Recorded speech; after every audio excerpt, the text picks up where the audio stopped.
పూర్వము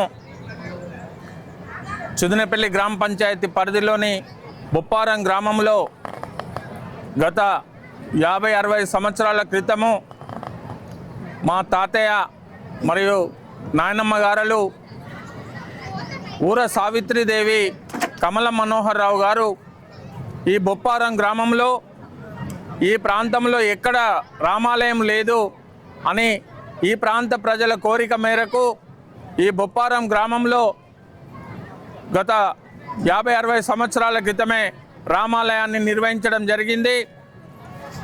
వారు నిర్మాణం చేసిన క్రమంలో భాగంగా గత 5 years బ్యాక్ వారి యొక్క కుమారులు అనేటువంటి ఊర నందకిషోర్రావు మరియు నంద గోపాలరావు గారు వారి పుణ్య దంపతుల సహాయ సహకారాలతోటి బొప్పారం గ్రామంలో పునర్నిర్మాణం చేసి 4వ వార్షికోత్సవం ఈరోజు.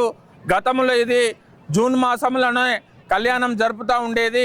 కానీ పునర్నిర్మాణం సమయంలో శ్రీరామనవమి రోజే ఈ యొక్క కళ్యాణం నిర్వహిస్తే బాగుంటుందనే ఉద్దేశంతో వారికి భగవంతుడు కలలో మా బాబాయ్ వాళ్ళు చిన్నమ్మ వాళ్ళకి ఆ భగవంతుడు ఆశ్రమం అంటే వారికి మనసులో కల్పించిన క్రమంలో గత 4 సంవత్సరాల క్రితం ఈ గ్రామంలో పునర్నిర్మాణ ప్రతిష్టాపన చేసి ఇప్పుడు 4వ వార్షికోత్సవం 4 సంవత్సరాల నుంచి శ్రీరామ నవమి రోజు నాడే కళ్యాణం నిర్వహించుకోవడానికి వారు ఈ ప్రాంతంలో నిర్మించినటువంటి దేవాలయానికి వారి యొక్క స్వంత నిధులతోటే అన్ని సౌకర్యాలు కల్పించి భక్తులకు ఎలాంటి ఇబ్బందులు కలగకుండా ఉండడానికి కోసం కూడా సౌకర్యాలు ఏర్పాటు చేయడం జరిగింది. ఆలయ ధర్మకర్తలు 2 అన్నదమ్ములు.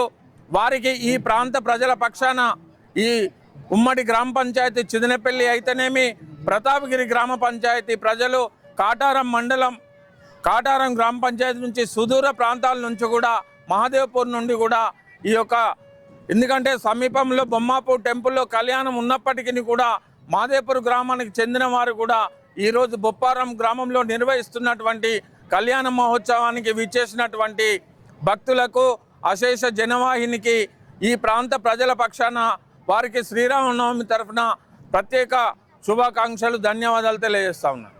జై శ్రీరామ్. జై శ్రీరామ్.